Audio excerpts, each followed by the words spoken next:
దాదాపుగా మనకిచ్చిన permission time మనం ముగించుకోవాల్సిన అవసరం ఉంది. ఈ నేపథ్యంలో బీసీల గురించి, ఈ రాష్ట్రంలో బీసీలకు జరుగుతున్నటువంటి అన్యాయం గురించి నాటి సమాజం నుంచి నేటి వరకు వెనకకు నెట్టబడిన వాళ్ళమంటూ, వెనకబడిన తరగతులంటూ మనల్ని చాలా మానసిక హింసకు గురి చేసిన సందర్భాన్ని గుర్తు చేసుకొని మనం వెనకబడిన తరగతులు కాదు, వెనకకు నెట్టబడిన వాళ్ళమనే విషయాన్ని ఈ సమాజం గుర్తించాలి. ఈ సందర్భంలో బీసీల కోసం దేశవ్యాప్తంగా జరుగుతున్న నిరసనలో భాగంగా, అదే రకంగా తెలుగు రాష్ట్రాల్లో జరుగుతున్న నిరసనలో భాగంగా బీసీల హక్కుల కోసం అటువైపు తెలంగాణ రాష్ట్రంలో ఒకవైపు ప్రాణాలు అర్పించి విద్యార్థులు రోడ్ల మీదకి వచ్చి వారికి కావాల్సిన హక్కులు జనాభా దామాషా ప్రకారం వాళ్ళకు అందాల్సినటువంటి రిజర్వేషన్ శాతాన్ని వాళ్ళకు అందించాలనే నేపథ్యంలో ఈ రోజున బీసీలు, ఎస్సీ, ఎస్టీలు అందరూ కూడా ఏకమై తెలంగాణలో బీసీల కోసం ఈ రోజున పోరాటం చేస్తాననే విషయాన్ని ఈ సమాజం గమనిస్తోంది. అదే రకంగా మిత్రులారా, ఈ ఆంధ్రప్రదేశ్ లో బహుజన సేన ఆధ్వర్యంలో ఢిల్లీ నుంచి ఢిల్లీ దాకా బహుజన సేన ఆధ్వర్యంలో బీసీల గొంతుక వినిపించడానికి చాలా ప్రయత్నం చేసిందనే విషయాన్ని ఈ సమాజం తెలుసుకోవాల్సిన అవసరం ఉంది. అదే రకంగా ఈ రోజున మదనపల్లి నూతన జిల్లా కేంద్రంగా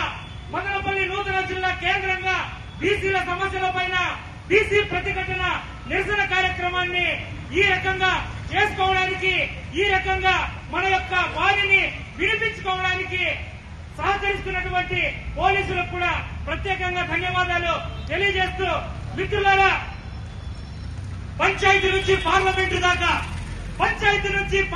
దాకా మనకు రావాల్సినటువంటి వాటాని మనం పొందాల్సిందే.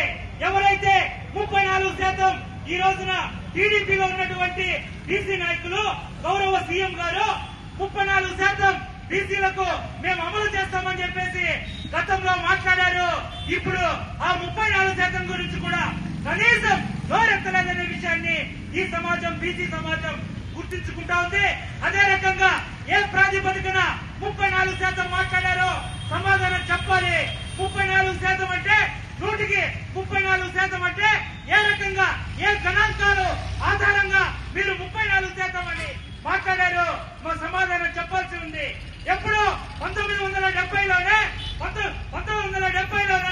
మురళీధరరావు కమిషన్ సిఫార్సులు దాదాపుగా బీసీలకు 54% వాటా రావాలని చెప్పేసి ఆ రోజే మాట్లాడింటే 2025-26లో కూడా మీరు 34 మాట్లాడుతున్నారంటే ఎంతటి ఇది దుశ్చర్యో మనం ఆలోచించుకోవాల్సిన అవసరం ఉంది. బీసీలు ఈ రోజున దాదాపుగా కులాల వారీగా ఈ భారతదేశ జనాభాలో సగం మంది బీసీలు ఉన్నారు. బీసీల పైన జరిగినటువంటి భారతదేశంలో బీసీల పైన జరిగిన సర్వేలు ఏ జాతి పైన జరగలేదు, ఏ కమ్యూనిటీ పైన కూడా అన్ని సర్వేలు జరగలేదు. కాకా కలెక్టర్ కమిషన్ మొదలుకొని, ప్రత్యేక బీసీ కమిషన్ మొదలుకొని, మురళీధరరావు కమిషన్ మొదలుకొని, సాక్షాత్తు మాజీ ముఖ్యమంత్రి దిండేశ్వరి ప్రసాద్ మండల్ బీపీ మండల్ కమిషన్ మొదలుకొని 4-5 కమిషన్ల పేరుతో బీసీల యొక్క స్థితిగతులు ఈ దేశంలో ఏనాడో లెక్కలు రచించబడ్డాయనే విషయాన్ని ఈ దేశం గుర్తించాలి. ఈ దేశ అత్యున్నత న్యాయస్థానం కూడా ఈ భారతదేశంలో బీసీల కులగణన సక్రమంగా చేపట్టాలని చాలా తీర్పుల్లో కూడా చేపట్టిన విషయం, వినిపించిన విషయం కూడా మనం గమనించాలి. అయ్యా గమనించండి, 1986లో తిరుపతి కేంద్రంగా ఎన్టీఆర్ ప్రభుత్వం నడుస్తున్నప్పుడు ఎన్టీఆర్ గారు ఆ రోజున బీసీలకు రిజర్వేషన్ శాతాన్ని పెంచుతానని చెప్పి మురళీధరరావు కమిషన్ సిఫార్సులు నేను అమలు చేస్తానని 27% ఉన్నటువంటి రిజర్వేషన్లు 44% పెంచుతానంటే ఊరికైనా ఆశామాషగా కూడా ఆ మాట మాట్లాడలేదు. ఆ రోజున తిరుపతి కేంద్రంగా ఉమ్మడి రాష్ట్రంలో ఉన్నటువంటి బీసీ నాయకులు కూడా బీసీ గర్జనను తిరుపతి కేంద్రంగా చేసి ఆ రోజు ఉన్నటువంటి ఎన్టీఆర్ ప్రభుత్వానికి ఒక సవాలు విసిరితే ఆ సవాలుకు భయపడి ఎన్టీఆర్ గారు 27% నుంచి 44% బీసీ రిజర్వేషన్ పెంచారు.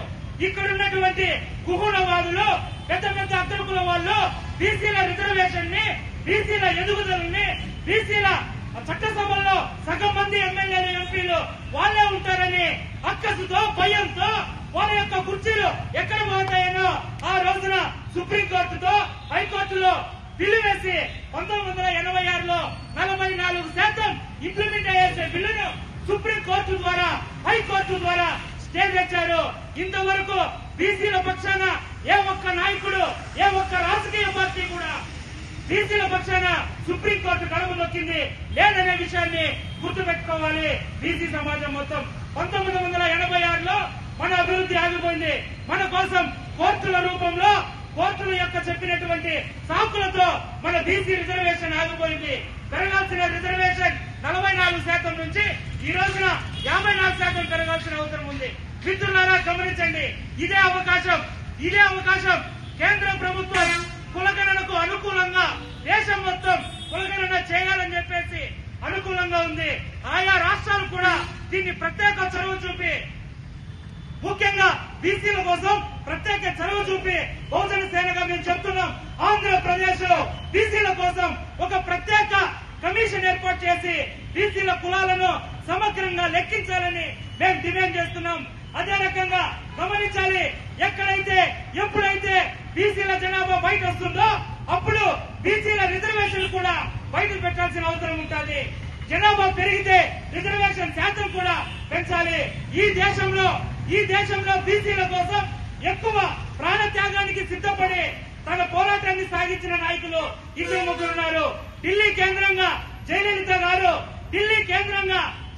గారు ఆమె 3 నెలల పాటు జంతర్ మంతర్లోనే 3 నెలలు తన పార్టీని, తన రాష్ట్రాన్ని అన్నిటి కూడా తీసుకొని జంతర్ మంతర్లో 3 నెలలు బీసీల కోసం పోరాటం చేసి వాళ్ళు 69% తమిళనాడులో రిజర్వేషన్ పెంచుకొని 9th షెడ్యూల్లో చేర్చేంత వరకు ఢిల్లీ నగరాన్ని వదిలిపెట్టాలని విషయాన్ని గుర్తు చేస్తూ మాన్య శ్రీ కాంశీరామ్ గారు బీపీ మండల్ కోసం 41 రోజులు జంతర్ మంతర్లో పెద్ద ఎత్తున పోరాటం చేసిన విషయాన్ని గుర్తు చేస్తూ, అదే రకంగా ఆంధ్రప్రదేశ్ లో బీసీల కోసం ఎప్పుడైనా సరే, ఎక్కడైనా సరే బహుజన సేన కళ్ళు మింగించి పోరాటం చేస్తుందనే విషయాన్ని సవినయంగా తెలియజేస్తూ, ఈ ప్రభుత్వం ముందు బహుజన సేన బీసీలకు ప్రత్యేక కమిషన్ ఏర్పాటు చేయాలని, బీసీల జనాభా దామాషా ప్రకారం రిజర్వేషన్ పెంచాలని, బీసీలకు కులగణన జరిగిన తర్వాతే స్థానిక సంస్థల ఎలక్షన్లు నిర్వహించాలని, బీసీల కోసం ప్రత్యేకంగా ఒక చట్టాన్ని,